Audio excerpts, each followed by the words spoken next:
Olá, meus amigos e minhas amigas, tudo bem com vocês? Eu sou Gustavo Eugênio do CGE Consultoria e Estudos Jurídicos e hoje eu estou aqui de volta, pessoal, para continuar essa série de vídeos de operação trabalhista. E o que é esse vídeo de operação trabalhista? Eu quero pegar as informações das questões da prova do OAB e mostrar para você como é que o advogado e a advogada utilizam esse conceito na prática. Mas antes de mais nada, pessoal, eu peço que vocês acionem o sino de notificações para que o YouTube perceba que isso é um vídeo de conteúdo.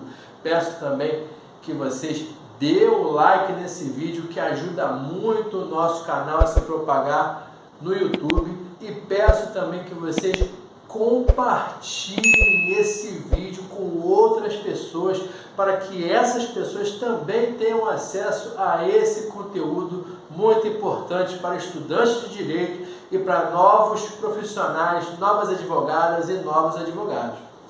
Pessoal, eu quero conversar com vocês sobre um recurso trabalhista não tão utilizado, não tão conhecido, porque na realidade ele é bastante utilizado, mas ele é mais utilizado quando os advogados eles chegam lá na fase recursal para o TST.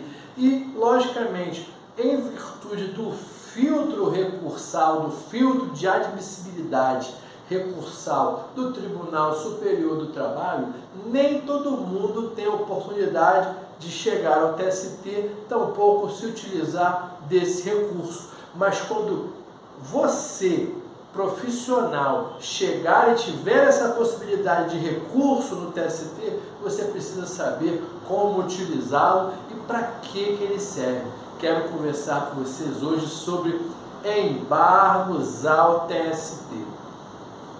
Olha, pessoal, eu peguei esse conteúdo da última prova do OAB, agora de 2022, da 36ª prova da Ordem dos Advogados do Brasil, ministrada pela Fundação Getúlio Vargas. O que aconteceu? Nesse enunciado falou o seguinte: a parte interpôs recurso de revista, esse recurso de revista foi aceito, porém negado provimento ao recurso de revista. Essa decisão foi contrária. Qual era a questão que ele estava falando ali? O pano de fundo, ele falou bem por alto que se tratava de um motorista de aplicativo, e esse motorista de aplicativo, na sua reclamação trabalhista, ele estava pedindo vínculo de emprego. E por falar nisso, pessoal, eu fiz um vídeo recente sobre motorista de aplicativo. Caso você queira, você acesse e assista também esse vídeo sobre motorista de aplicativo. E no caso da prova do OAB, na questão, o examinador falou que foi negado o provimento e não foi decretado o vínculo de emprego. Na mesma semana, outra turma do TST julgou questão idêntica e a decisão foi totalmente oposta, diametralmente oposta, usando a expressão da própria prova. Ou seja, nessa decisão dessa turma foi julgado procedente o pedido do reclamante, entendendo ser plenamente cabível o vínculo de emprego do motorista de aplicativo. Foi isso que aconteceu. Teve uma decisão que negou o vínculo de emprego em uma turma, na outra turma teve uma decisão que concedeu o vínculo de emprego. E o examinador da banca, ele queria saber o seguinte: dessas decisões contraditórias do TST, do Tribunal Superior do Trabalho, qual é a medida cabível, qual era o recurso cabível nesse caso, caso realmente existisse uma medida cabível. E o que o examinador queria? Ele queria saber se você conhecia o artigo 894 da CLT. Artigo 894, o que ele vai falar? Cabem embargos, inciso 2, de decisões que divergirem das sessões de dissídios individuais. O que você precisa conhecer aqui? Você precisa conhecer o artigo 894, no caso aqui o inciso 2, mas o artigo 894 ele dá todas essas possibilidades aqui. Quando cabem embargos ao TST? Inciso 1, quando as decisões divergirem entre si. Inciso 2, quando as decisões divergirem da sessão de dissídios individuais.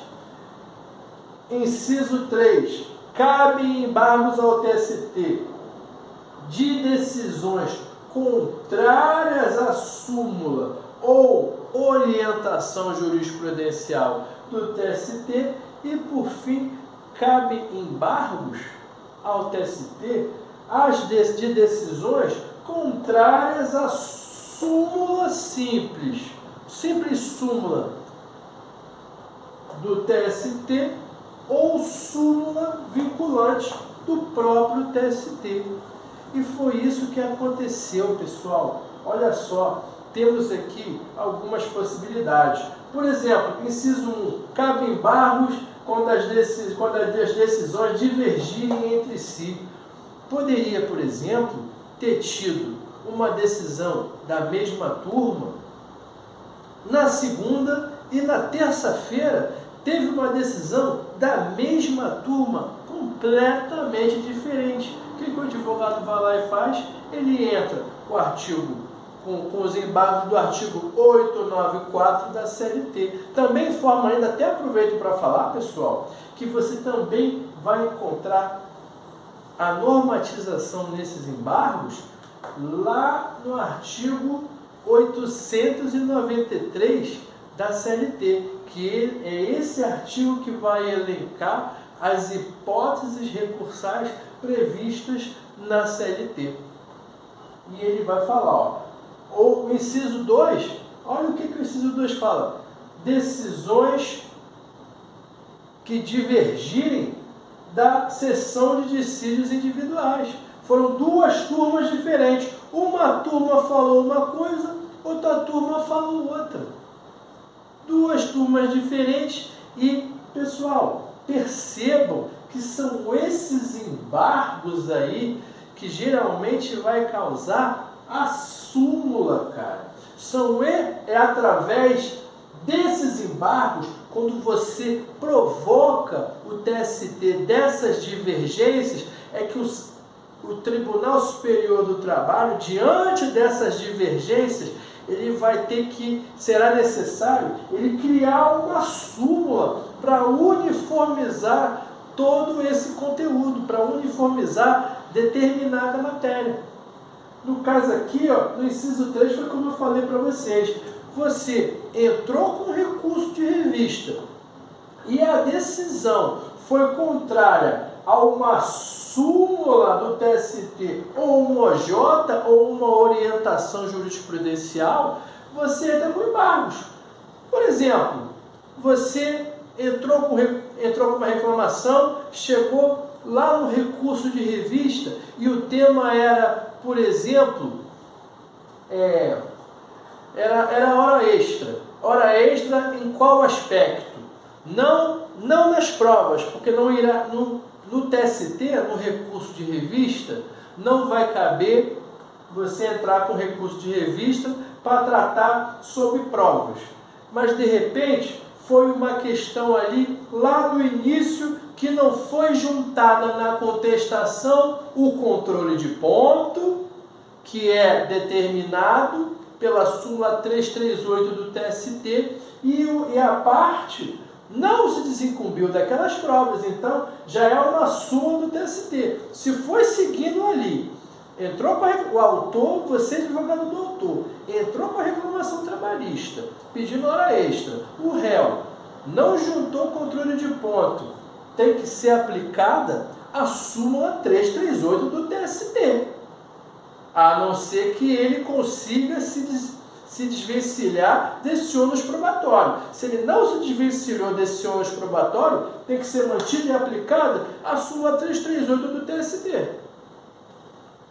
Tentou em primeira instância, não foi aplicada a súmula 338, entrou com recurso de revista, não foi aplicada a súmula 338, tu vai lá, entra com recurso de revista. Ainda assim, lá no TST, não aconteceu isso, não foi aplicada a súmula, você falou, TST, peraí, você não está aplicando a sua súmula?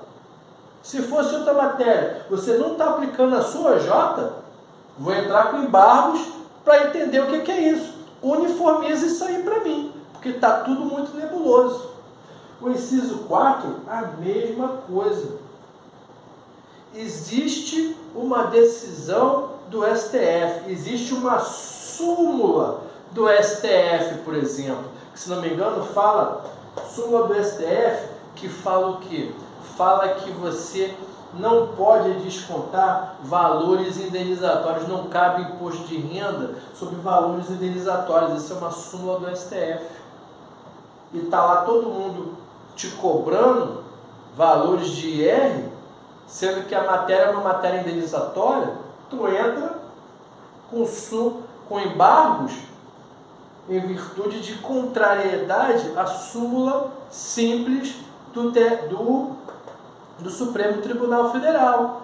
Da mesma forma, se essa decisão do TST é contrária a uma súmula vinculante do STF, também vai caber embargos, porque ele vai ter que explicar por que ele não está seguindo a súmula orientação do seu tribunal, ou porque ele está desrespeitando súmula simples ou súmula vinculante do Supremo Tribunal Federal. E será através do embargos que ele vai ter que uniformizar e explicar isso.